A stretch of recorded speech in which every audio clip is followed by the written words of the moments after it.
Praise the lord. ప్రభునందు అత్యంత ప్రియమైన సహోదరి సహోదరులకు మన రక్షకుడు విమోచకుడైన యేసుక్రీస్తు ప్రభు శుభప్రదమైన నామంలో మీ అందరికీ శుభాభివందనాలు. మీరందరూ ఎలా ఉన్నారు? ప్రభువులో ప్రతినిత్యం ఆనందిస్తున్నారా? లక్షలు ఇవ్వలేనటువంటి రక్షణ ఆనందం ప్రభు అయిన యేసుక్రీస్తు ప్రభువులో ప్రతినిత్యం అనుభవిస్తూ ఉన్నారా? ప్రభు నేటి వరకు మన జీవితంలో చేసిన మేళను బట్టి ప్రభువుని నిత్యం కొనియాడుతూ స్తుతిస్తూ కృతజ్ఞతాస్తులు చెల్లిస్తున్నారా? ప్రియ సహోదరి సహోదరులారా, రండి ఈరోజు దేవుని వాక్యాన్ని ధ్యానం చేసుకుందాం. ద్వితీయోపదేశుడైన యెహోవా కనికరము గల దేవుడు గనుక నిన్ను చెయ్యి విడువడు, నిన్ను నాశనము చేయడు. తాను నీ పితరులతో ప్రమాణము చేసిన నిబంధనను మరచిపోడు. Turn Bible with me, Deuteronomy chapter 4 verse 31. For the Lord your God is a compassionate God. He will not fail you nor destroy you, nor forget the covenant with your fathers which he swore to them. ప్రియమైనటువంటి సహోదరి సహోదరులారా, ప్రభు ఈ దినాన నీతో స్పష్టంగా మాట్లాడుతూ ఉన్నాడు. ద్వితీయోపదేశ కాండము 4వ అధ్యాయం 31వ వచన భాగం నుండి ఆయన ఈరోజు మనందరితో మాట్లాడుతూ ఉన్నాడు. నీ దేవుడైన యెహోవా కనికరము గల దేవుడు గనుక నిన్ను చెయ్యి విడువడు.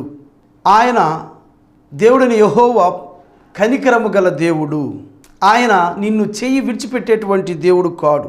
నీ మీద వాత్సల్యం చూపించేటువంటి దేవుడు ఆయన. ప్రియ సహోదరి సహోదరులారా, ఈ దినం ప్రభు మనతో మాట్లాడుతున్న మాట ఏమిటంటే, కనికరం గల దేవుడు నీ మీద కనికరం చూపిస్తూ ఉన్నాడు. ఆయన చెప్పుచున్న మాట ఏమిటంటే, నిన్ను చెయ్యి విడువడు. ప్రభువు నీతో నాతో మాట్లాడుతున్న మాట, ఆయన చెయ్యి విడిచిపెట్టేటువంటి దేవుడు కాదు. ఆయన నీకు సహాయం చేసేటువంటి దేవుడు. దేవునికి స్తోత్రం. ఆయన ప్రేమ కలిగినటువంటి దేవుడు, కృపా వాత్సల్యత కలిగినటువంటి దేవుడు, మెర్సిఫుల్ గాడ్. ఆయన నిజముగా మన మీద కనికరం చూపించేటువంటి దేవుడు ఆయన.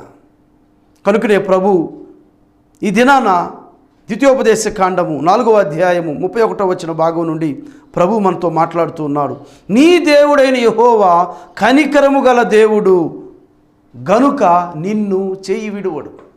ఇంగ్లీష్లో ఇట్లా రాయబడి ఉంది, he will not fail you. ఆయన నిన్ను ఓడిపోనివ్వడు అని మాట. కానీ తెలుగులో డిఫరెంట్గా ఉంది, ఆయన నీ చెయ్యి విడిచిపెట్టడు. ప్రేమటి దేవుని బిడ్డలారా, ఆయన నువ్వు ఓడిపోవడానికి లేదా నువ్వు నాశనం కావడానికి లేదా నువ్వు వెనకబడిపోవడానికి దేనికి పనికి రాకుండా పోవడానికి ఆయన ఇష్టపడడు. ఆయన నిన్ను ప్రేమించేటువంటి దేవుడు. చూడండి, నీ దేవుడైన యెహోవా కనికరము గల దేవుడు గనుక నిన్ను చెయ్యి విడివడు. దేవునికి స్తోత్రం. నీ దేవుడైన యెహోవా, నువ్వు నమ్ముకున్న దేవుడు, ఆయన కనికరం కలిగిన దేవుడు కనుక నిన్ను చెయ్యి విడిచిపెట్టడు. నువ్వు మర్చిపోవద్దు ఈ మాట. ఆయన చెయ్యి విడిచిపెట్టేటువంటి దేవుడు కాదు. ఒకవేళ నువ్వు ఫెయిల్ అయిపోతున్నావేమో, ప్రతి పనిలో ఫెయిల్ అయిపోతున్నావేమో, నువ్వు స్టార్ట్ చేసిన ప్రతి వ్యాపారం ఫెయిల్ అయిపోతుందేమో, లేదా నీ యొక్క వ్యాపార రంగంలో నువ్వు నష్టపోతున్నావేమో, నీ ఆర్థిక పరిస్థితుల్లో అర్థం కాని పరిస్థితుల్లో ఉంటున్నావేమో, ప్రభువు నీతో మాట్లాడుతున్నాడు. ఆయన నీ చెయ్యి విడిచిపెట్టేటువంటి దేవుడు కాదు ఆయన. దేవునికి స్తోత్రం. నిన్ను ఓడిపోచేసేటువంటి దేవుడు కాదు, నిన్ను ప్రేమించేటువంటి దేవుడు యేసయ్య. కృపా కనికరము కలిగినటువంటి దేవుడు. ఇంకా చెప్తున్నాడు, నిన్ను నాశనము చేయడు. తాను నీ పితరులతో ప్రమాణము చేసిన నిబంధనను మరిచిపోడు. దేవునికి స్తోత్రం. మన పితరులతో చేసిన ప్రమాణాన్ని ఆయన మరిచిపోయే దేవుడు కాదు. ప్రేమైనటువంటి దేవుని బిడ్డలారా, దేవుడు నీకేమైనా మాట సెలవిస్తే, ఒక వాగ్దానం ఇస్తే, కళల ద్వారా, దర్శనల ద్వారా, వాక్యం ద్వారా ఏ రీతిగా ప్రభు నీతో మాట్లాడుంటే ఆ మాట నిరర్ధకం కాదు. దేవుడు చెప్పిన ఏ మాట కూడా నిరర్ధకం కాదని లేఖనాలు చెబుతూ ఉన్నవి.